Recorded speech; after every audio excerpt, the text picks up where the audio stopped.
Okay hi बच्चों, मैं फिर से आपके साथ कंटिन्यू वीडियो के साथ क्लास 11th प्रवीण कुमार पांडे के साथ है ना, क्लास 11th के साथ पीके पांडे के साथ। आइए स्टार्ट करते हैं फिर से एक बार वही टॉपिक सारे है ना, फंक्शन के कंटिन्यू टॉपिक। एकदम जो है ना खूब आराम से स्टडी करो, कॉपी किताब निकाल लो और मज़े से लिखते रहो है ना। तो लेट अस स्टार्ट फंक्शन। पिछली वीडियो में मैंने डिटेल दे चुका है कि आखिर फंक्शन होता क्या है ना, ये रिलेशन से कैसे डिफरेंट है, ये मैंने चर्च कर चुका है पहले। जो लोग नहीं देखे हैं फंक्शन को बहुत अच्छे से समझने के लिए वो वीडियो मतलब पार्ट 1 फंक्शन का देखना बहुत ज़रूरी है आपके लिए। ओके, तो स्टार्ट करते हैं हम लोग ज़्यादा है ना कुछ बात किए बिना। फंक्शन तो मैंने पिछले वीडियो में देखा था कि फंक्शन एक स्पेशल टाइप का रिलेशन था। मैंने बोला भी था, जो देखेंगे उनको याद होगा कि function is a special type of relation. Function is a special type of relation of which each and every element of A, यानी सेट ए कह सकते हैं, फर्स्ट सेट कह सकते हैं। Each and every element of first set has one and only one image, has one and only one image, या उसको हम आउटपुट भी कह सकते हैं ना। Has one and only one image in B, यानी सेकंड सेट। कोई प्रॉब्लम? तो आइए हम लोग लिखते हैं ना नॉर्मल बात वही। A function is a special type of relation of which a function is a special type of relation of which each and every element of, we can write here na first set,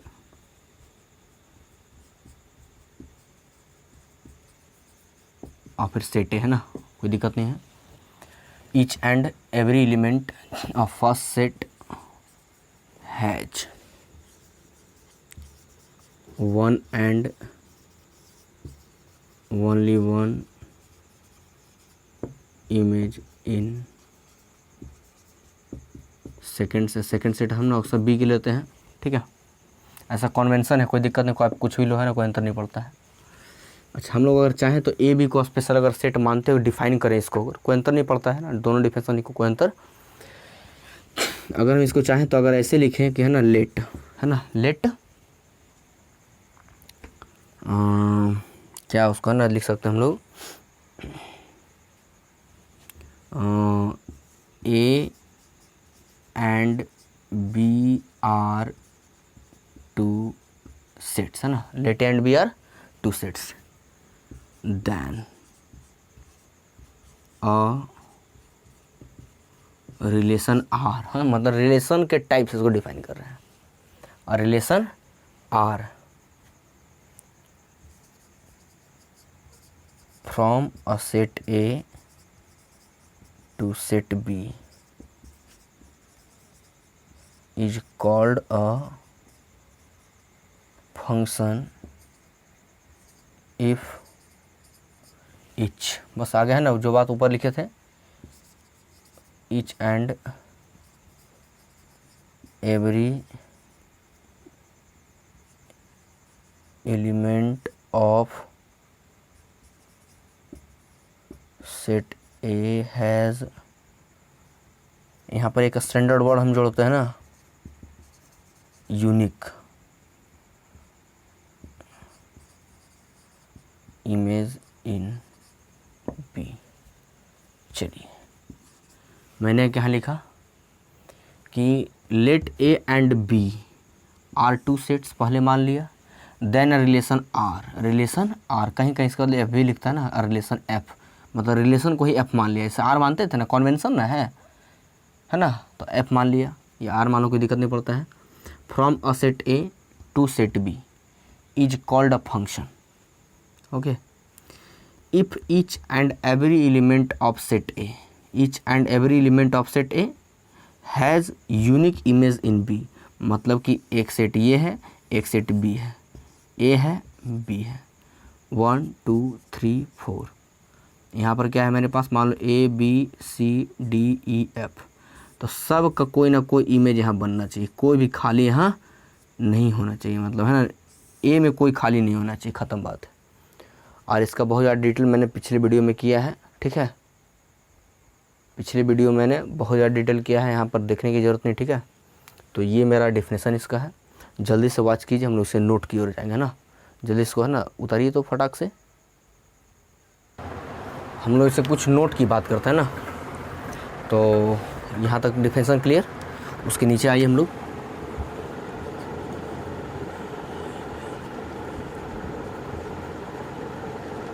symbolic form of a function, है ना, ऐसा symbolic form कैसे लिखते हैं, तो symbolic form में लिखते हैं जैसे लिखते थे ना, कि याद है कि आर इज ए रिलेशन, है ना, सॉरी यही लिखते हैं R is relation from A to B, तो वही बात हम लोग के यहाँ लिखते हैं, आर के बदले खाली एफ लिख देना है, f is a function from A to B, है ना, याद रखना है अपना, है ना।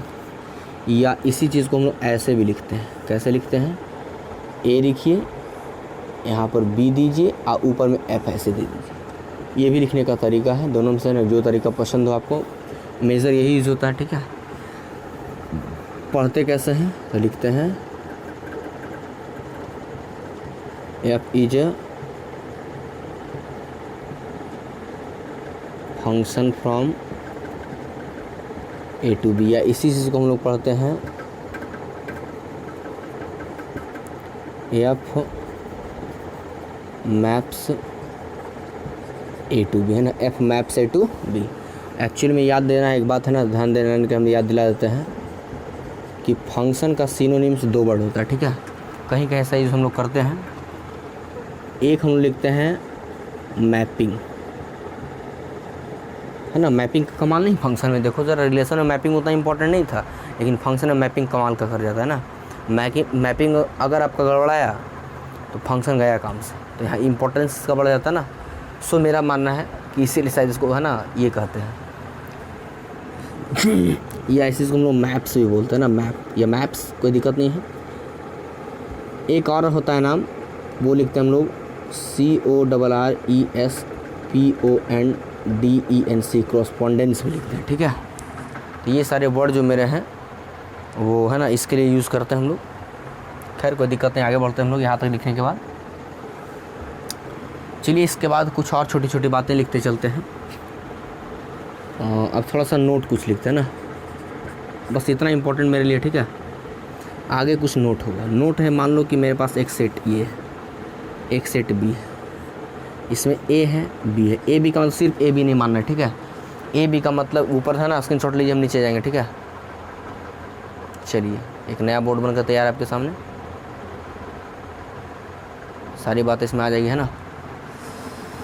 तो देखिए ज़रा, ये ए है बी है, स्मॉल है small b, capital A capital B, ये इसका इमेज है, मतलब कि है ना एलिमेंट है, ये इसका एलिमेंट है। ये जो है सो हमारा क्या है, इमेज का फॉर्मेट बनाता है, पता है हमको, सॉरी प्री इमेज ना, हाँ प्री इमेज। और ये क्या चीज़ का फॉर्मेट बनाता है, इमेज का फॉर्मेट बनाता है, as you would study in the topic of relation. तो ये मेरा ए, ये बी। तो बस नॉर्मली बात जो बात पता है हमको वही लिखना, कुछ खास बातें नहीं यहाँ पे है। लिखते हैं कि B is,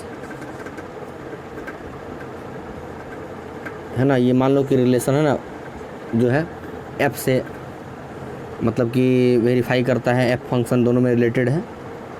B is the image of A under F, या इसको लिखते हैं कि B is the value of function F at A, at A. मतलब सोचो जरा कि मेरे पास अगर F X is equal to कुछ हो, 2x हो, गौर से देखना जरा, हम एक एग्जांपल ले रहे हैं पर ना, बगल में लेते हैं। ये मेरा एफ है, यानी कि एफ एक्स है, हम बगल में एक एग्जांपल लेते हैं, गौर से देखो ज़रा, ठीक है। यहाँ मैंने एक एग्जांपल लिया है कि f(x) इज इक्वल टू मेरे पास 2x है, ओके। और मेरा जो फंक्शन है वो चलिए n to n ले लेते हैं ना, n to n, n से n में जा रहा है, n से n में, मतलब नेचुरल नंबर से नेचुरल नंबर में। तो इसके लिए मुझे a भी लेने की ज़रूरत नहीं ना पड़ेगी, तो ये भी मेरा n है, ये भी मेरा n है, ठीक है। तो 1 2 3 4 5 6 7 8 डॉट डॉट डॉट है ना, ये भी इन्फानाइट तक जाएगा, ये ही बेचारा इन्फानाइट तक है ना। जो ज़्यादा हम लोग नहीं लेते हैं ना, चलो 6 तो लेते हैं बहुत, फिर डॉट डॉट डॉट डाल देते हैं। यहाँ भी लेते हैं 1 2 3 4 5 6 7 8 9 10 11 12 डॉट डॉट डॉट है ना, ये भी जाएगा अनंत तक, इन्फानाइट तक। अब सोचो ज़रा कि 1 का 1 होगा, 1 का 2 ना होगा, सॉरी 1 का 2 दुगना ना है। देखो ज़रा यहाँ निकालो, f1 निकालना है हमको, ये x देता है और ये पूरा का पूरा f(x) देता है, याद रखना, ठीक है। ये जो मेरा होता है वो इनपुट होता है, ये क्या होता है, इनपुट। ये सब छोटा छोटा बात अभी से याद रखना, ठीक है, इसीलिए बात बता रहे हैं, सब नोट में ही सब काम आएगा, ठीक है। इसके नीचे उतारना है सब बात, है ना, इसके नीचे। अच्छा एक बात छोटा सा और हम यहाँ खाली लिख देते हैं कि a जो होता है, a is the pre image of, a is the pre image of b, है ना। और एक बात और लिखते हैं कि a is the ARGUMENT argument, ध्यान देना बात, ठीक है, ARGUMENT आर्ग्यूमेंट ऑफ b, ऐसा भी हम लोग यूज़ करते हैं, ठीक है। तो इस चीज़ को याद रखना है कि a जो होता है वो आर्ग्यूमेंट होता है b का, है ना, अंडर फंक्शन x, है ना, under function f, under f, है ना। फिर एक बात याद रखना है कि जो मेरा b होता है वो fa के बराबर होती है। कैसे होता है इसको हम बात बहुत अच्छे से बताएंगे, अभी फ़िलहाल अभी खाली इसको लेके चलते हैं। चलिए इतना बात खाली लिख लिया हम लोग, है ना। चलिए थोड़ा इस पर डिस्कस करते हैं, इतना बात नोट में ही सब आ गया, और नोट के बाद इसको उतारना है, ठीक है। तो बस ये समझाना बाकी रह गया, ये तो बात पता है क्या ना। ए जो है मेरा ई में प्री इमेज होता है किसका, इसका, बी का। चलिए आगे बढ़ते हैं। उसको हम लोग आर्ग्यूमेंट भी बोलते हैं, ऐसे हम लोग वैल्यू बोलते हैं, दो इंपॉर्टेंट ना। यहाँ वैल्यू आ गया, यहाँ आर्ग्यूमेंट आ गया, है ना। बी हमारा वैल्यू होता है, ए हमारा आर्ग्यूमेंट होता है। तो कहीं कहीं ज़रूरत पड़ेगा छोटा छोटा बात, ठीक है। आगे बढ़ते हम लोग। तो यहाँ बात क्या कर रहे थे कि ये जो है मेरा एक फंक्शन ले लिए एग्जाम्पल में हम, f(x) इज इक्वल टू जो है सो मेरा क्या है, इसको मिटा दें, ठीक है। क्रॉसपोंडेंस लिखा हुआ है, लिख लीजिए आप लोग, इसी का है ना, मैपिंग का ही, ये फंक्शन का ही वो साइनोनिम्स है। तो यहाँ से लेके चल रहे थे हम कि f(x) is equal to 2x एक फंक्शन दिए हुए हैं n to n में, यहाँ x है, यहाँ f(x) है। तो सोचो ज़रा कि अगर हम f1 निकालें तो f1 इज इक्वल टू क्या हो जाएगा, 2 × 1 बराबर 2 हो जाएगा। अगर हम f2 निकालें तो 2 × 2 इज इक्वल टू 4 हो जाएगा। अगर हम f3 निकालें तो 6 हो जाएगा, 3 × 2 6 बढ़ते चला जाएगा, यानी 2 का 4, 3 का 6, 4 का 8, 5 का 10, 6 का 12। क्या ये कभी घटेगा, मतलब कि है ना, ख़त्म होगा, ई ख़त्म होगा तो ना ही तो ई ख़त्म होगा, ना ही तो ई ख़त्म होगा। ये बात कहे मत बोलना कि है ना सर कुछ ऐसा बच जाएगा जो यहाँ नहीं होगा, सारा का सही, चूँकि भी इन्फानाइट भी इन्फानाइट है। इन्फानाइट कहाँ जा रहा है कोई नहीं जानता है, तो जब कोई नहीं जानता है तो हम कैसे जान सकते हैं भाई, है ना, सोच सकते हो। इन्फानाइट इन्फानाइट है, अपने आप में इन्फानाइट है, जैसे आप लोग इन्फानाइट हो पढ़ाई में, है ना। तो यहाँ तक ले लिए हम लोग। अब देखो ज़रा यहाँ बात हमारे पास क्या था कि इमेज और प्री इमेज को बहुत अच्छे तरीके से जानना था, है ना, नज़दीकी से जानना था। एक वर्ड मुझे बताना था, इनपुट और आउटपुट बताना था, है ना। बस इसके चलते मैंने एग्जांपल लिया है।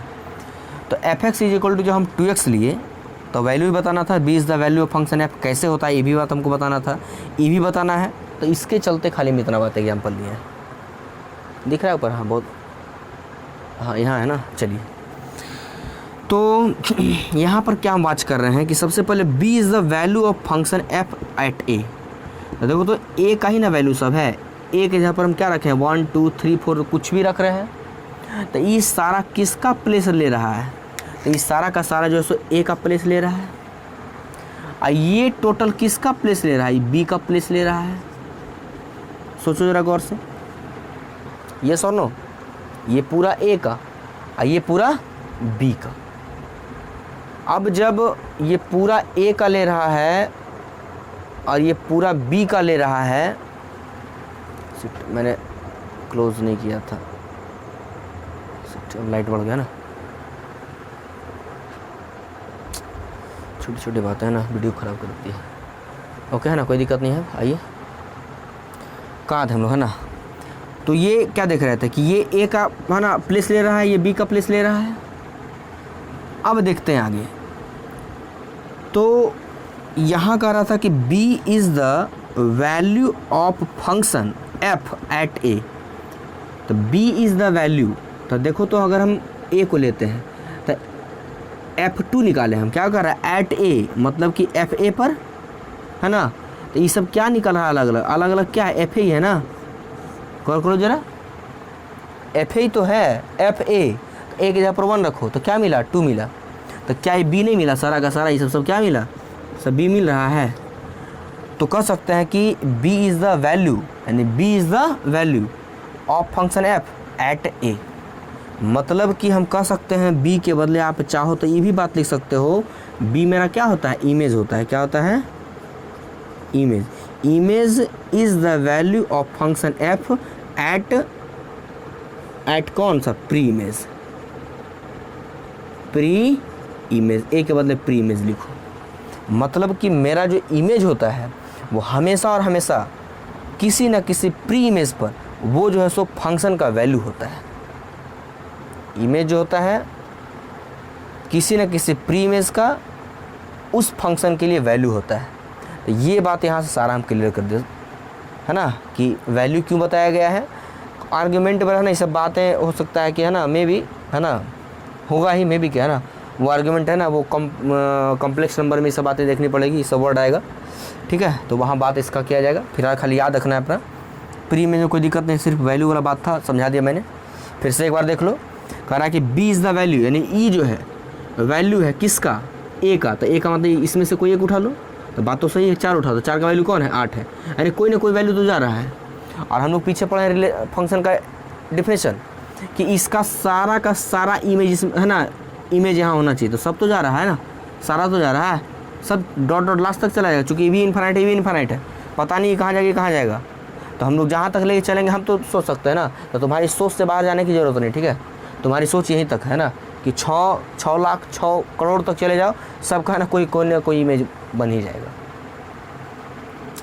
तो यहाँ से हमने देख लिया कि image always be the image, है ना, image always be the value of different pre image in the given function.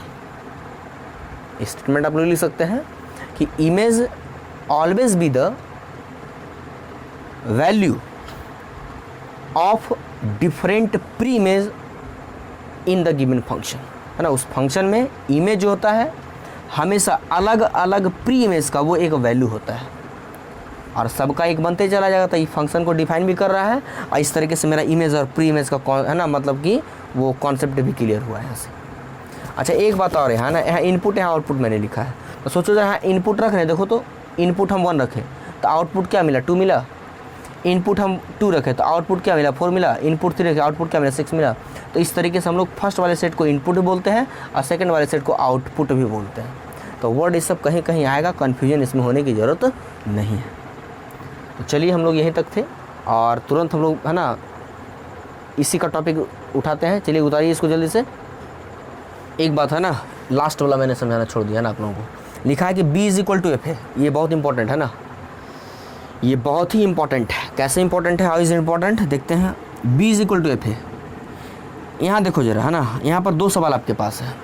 एक सवाल ये है कि अच्छी बात है सर आपने लिखा कि है ना b is equal to F है, यानी b is equal to f a, यानी a मेरे पास ये है, बता दिया कि ये पूरा a है और ये पूरा क्या है, b है। तो b is equal to F, है ना, b इज़ इक्वल टू, ये स्मॉल b यहाँ लिखा गया है और यहाँ पूरा का पूरा लिया गया है। तो सोचो ज़रा कि फंक्शन का डिफिनेशन क्या कहता है कि इसमें कोई खाली नहीं होना चाहिए। तो अगर आप a लेते हो तो मे भी a में हम 6 को शामिल नहीं करेंगे, तब मेरी मर्जी है। a में हम 6 को शामिल नहीं करेंगे हम, तो क्या ये डिफाइन होगा, लेकिन अगर मैंने ए कैपिटल ले लिया तो ए कैपिटल का मतलब है ना 1 लो, 2 लो, 3 लो, 4 लो, 5 लो, 6 लो, 7 लो, कुछ भी लो, इन्फिनाइट तक लो। मतलब कि every element of set A has the one and only one image in B. Okay, will be, ऐसा होगा। तो यहाँ से ए लेने से क्या क्लियर है कि ये पूरा का पूरा एलिमेंट हमको लेना पड़ेगा। फिर से एक बार, when we take A then we will have to take total, that means all of element of the set A. कब? जब ए लेंगे तब। लेकिन है ना, मतलब कैपिटल है, अगर स्मॉल ए लेते हैं तो हो सकता है may be some elements B remain, है ना, कुछ एलिमेंट्स रिमेन रह जाए। कब? जब ये लेंगे तब। अब यहाँ स्मॉल बी क्यों लिया गया है? तो हमको पता है कि यहाँ कुछ एलिमेंट्स खाली रह सकते हैं ना, कुछ एलिमेंट आराम से बैठ सकते हैं। किस में? बी वाले पार्ट में। तो इसके चलते है ना, आखिर बी तो हमारा है ही, है ना, बी जो है एफ है तो है ही, हमको बात पता है। बी जो है बी जो मेरा है ना, बी जो है, बी का मतलब है ना, छोटा सा एग्जांपल लेते हैं। हाँ, मैंने लिख दिया एफ है, ठीक है। तो बी इज इक्वल टू हम लेते हैं क्या? चलो भाई हम 8 ले लिए, तो एफ ए किसको ले? 4 को ले हम, तो 4 से 8 मिल रहा है, वही ना हुआ, ए का ही ना एलिमेंट है। तो इस तरीके से हमको मिला, तो b is equal to F है, तो सबका तो मिल रहा है इस तरीके से। 3 2 6, 2 2 4, है ना, फिर 6 2 12, सबका तो मिल रहा है। तो we can write here also B is equal to F है, but here is capital and here is small. यहाँ जो है सो स्मॉल नहीं होगा क्योंकि हमको पूरा का पूरा एलिमेंट लेना है। यहाँ कैपिटल नहीं होगा क्योंकि हमको हो सकता है क्या, है ना, मैक्सिमम टाइम्स हम लोग छोड़ ही देते हैं, है ना। तो मैक्सिमम टाइम्स की हमको बात करनी है ना। तो यहाँ तक मेरा क्लियर है ना। मेरे विचार से किसी को कोई दिक्कत नहीं होना चाहिए कि मैंने b is equal to f a क्यों लिखा है। ये काफ़ी इंपॉर्टेंट है ना, मैटर रखता है अपने आप में, ठीक है। तो चलिए आइए यहाँ तक उतारिए, फिर आगे हम लोग बात करते हैं। ये है ना 3 इंपॉर्टेंट नोट्स और जो कि आप लोगों को याद रखना है, ठीक है। फर्स्ट में क्या है कि f is subset of A cross B, तो कोई बड़ी बात नहीं है ना। ए क्रॉस बी में जो है ना, जो फंक्शन जो मेरा बनेगा कुछ ही तो बन रहा है ना, 1 2 बन रहा है, 2 4 बन रहा है, 3 6 बन रहा है, 4 8 बन रहा है, लेकिन ये बाकी नहीं, 1 into 1 बाकी है, 1 into 3 बाकी है। तो ए क्रॉस बी में तो सारा आ जाएगा ना, तो क्या वो सबसेट हो ही जाएगा ना। जैसा कि हम लोग पढ़े थे, relation is also subset of A cross B, वही यहाँ भी हो जाएगा, function is also subset of A cross B. फिर है कि फॉर ऑल, इसको हम लोग फॉर ऑल पढ़ते हैं, याद रखना ये सिंबल है फॉर ऑल के लिए है ना। ए का जो उल्टा होता है, ए बिलोंग्स टू ए, है ना। स्मॉल ए जो है मेरा यहाँ जो था, स्मॉल ए जो इसमें था फर्स्ट वाले में, ए बिलोंग्स टू ए, अगर ऐसा हो तब है ना, बी तो पक्का इमेज तो बनेगा, चूँकि हमको पता है कि फंक्शन जैसे नाम आया है ना, ए का मतलब कि इमेज का, मतलब फिर सॉरी प्री इमेज का कोई ना कोई इमेज बनेगा, कहाँ? बी में। तो ये बात तो कन्फर्म है, श्योर है ना, श्योर एंड शॉर्ट है। तो देखते हैं, लिख दिए a b belongs to f, मतलब कि फंक्शन के अंदर ए भी बिलोंग कर रहा है। जैसे हम लोग मान लिया कि इसमें एग्जांपल लेते हैं, तो एग्जांपल लेके लिए क्या है ना कि 4 है और 4 का 8 बन रहा है ना, 4 8 बिलोंग्स टू एफ है ना, बिलोंग कर रहा है इसको। अब सोचो ज़रा कि 8 के बदले है ना, मान लो कि 4 के बदले हम क्या लिख दें, सोचो ज़रा, ए लिख दें, तो क्या यहाँ देखो तो हमने लिखा था ना, याद होगा, थोड़ा सा नीचे आइए, यहाँ हम लिखे थे क्या कि 8 बी के बदले 8 लिखे थे और ए के बदले 4 लिखे थे। तो यहाँ अगर हम 4 लिखे ए के बदले, तो इस 8 के बदले क्या लिख सकते हैं? बी लिख सकते हैं, बी बिलोंग्स टू है ना एफ हो जाएगा, वही बात लिखा था, a b belongs to f. अभी ध्यान देना, फिर से एक बार इधर आइए, ए के बदले ए लिखे, क्या बी के बदले क्या हम लिख सकते? देखो तो सबसे नीचे था लिखा हुआ मेरा, ध्यान दीजिए ज़रा, सबसे नीचे b is equal to f था मेरा। तो आइए ऊपर आइए फिर से पोजीशन पे, तो हम लोग क्या लिख सकते हैं यहाँ, बी के बदले f a also belongs to f हो जाएगा, वही बात यहाँ लिखा हुआ, ए एफ ए यानी बी के बदले एफ ए लिख दिए, बिलोंग्स टू एफ, है ना। तो सारा बात एकदम पीछे से याद रहेगा, मज़ा आएगा।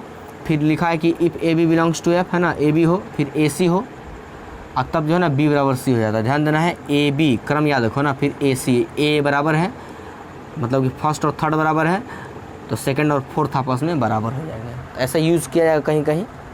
चलिए फिर आगे हम लोग बढ़ते हैं, यहाँ तक उतारिए, चलिए है ना। तो हम लोग आते हैं नेक्स्ट वन टॉपिक, इसी में कंटिन्यू। तो ये फर्स्ट हम लोग पूरा फंक्शन का वॉच कर लिए कि जो है सो है ना फंक्शन का डिफिनेशन क्या है। उसके पहले वाले वीडियो में ना फंक्शन को रिलेशन से रिलेट करके देखें और फिर जो है सो फंक्शन को है ना बहुत अच्छे तरीके से डील किए कि कुछ उसके इंपॉर्टेंट नोट्स थे जिसमें से जो है सो इमेज है, प्री इमेज है, फंक्शन को ना कैसे रिप्रेजेंट करते हैं, इनपुट क्या है, आउटपुट क्या है, सारा बात मैंने डिटेल किया। एक एक बात वाकई में कॉपी में लिखो, समझो, है ना, रटो उसको। सो रटना पड़ेगा ना, कुछ चीज़ें रटने योग्य होती है तो इसको रटना भी पड़ेगा। फिर लिखते हैं हम लोग नेक्स्ट टॉपिक मेरा है नेक्स्ट टॉपिक हम लोग आ जाएगा ways to representing a function. Second star दीजिए ना, ways to REPRESENT represent a function. Function को कैसे कैसे रिप्रेजेंट किया जाता है तो नॉर्मली याद रखना है फंक्शन को रिप्रेजेंट करने का तरीका 3 मेथड होता है। तीनों मेथड याद रखना है, ठीक है। पहले मेथड को हम लोग लेते हैं नॉर्मल, जो हम लोग पढ़ चुके हैं, मैपिंग मेथड, है ना, क्या लेते हैं मैपिंग से पहले लेके चलो, है ना, ANALYTICAL एनालिटिकल मेथड। इसको हम लोग एनालिटिकल मेथड बोलते हैं या फिर इसी को हम लोग स्टैंडर्ड फॉर्म भी बोलते हैं ना, STANDARD स्टैंडर्ड फॉर्म बोलते हैं। बी में जो दूसरा स्टैंडर्ड फॉर्म क्या है ना, एग्जांपल देखते चलते हैं। तो एग्जांपल लेते हैं, लेके थोड़ा सा ना, बी में लिखते हैं हम लोग मैपिंग फॉर्म, सी में लेके चलते हैं हम लोग ग्राफिकल फॉर्म, ठीक है, या रिप्रेजेंटेशन बोलो, कोई दिक्कत नहीं, ठीक है। एनालिटिकल रिप्रेजेंटेशन या स्टैंडर्ड रिप्रेजेंटेशन, मैपिंग रिप्रेजेंटेशन और ग्राफिकल रिप्रेजेंटेशन, है ना, ये तीनों बात हमारे पास है। तो आइए हम लोग तीनों का अलग है ना वाच करते हैं क्या है। तो एनालिटिकल फॉर्म में क्या क्या स्टैंडर्ड फॉर्म नॉर्मल जो लिखते हैं हम लोग क्या लिखते हैं कि fx इक्वल टू लिखते हैं ना, कि जैसे कि 2x लिख दिया, या है ना fx इक्वल टू क्या लिख दिया हम लोग, कुछ भी लिखो ना, fx इक्वल टू अगर हम लिख दें 2x स्क्वायर अब प्लस है ना 5 लिख दें इस तरीके से, या फिर fy लिख दें, fy इक्वल टू है ना क्या लिख दें 2/3 इस तरीके से हम लोग लिख दें, कुछ भी है ना, कोई अंतर नहीं पड़ता है। तो ये जो रिप्रेजेंटेशन होता है, इस टाइप के रिप्रेजेंटेशन को एनालिटिकल या स्टैंडर्ड रिप्रेजेंटेशन बोलते हैं ना, स्टैंडर्ड और एनालिटिकल रिप्रेजेंटेशन।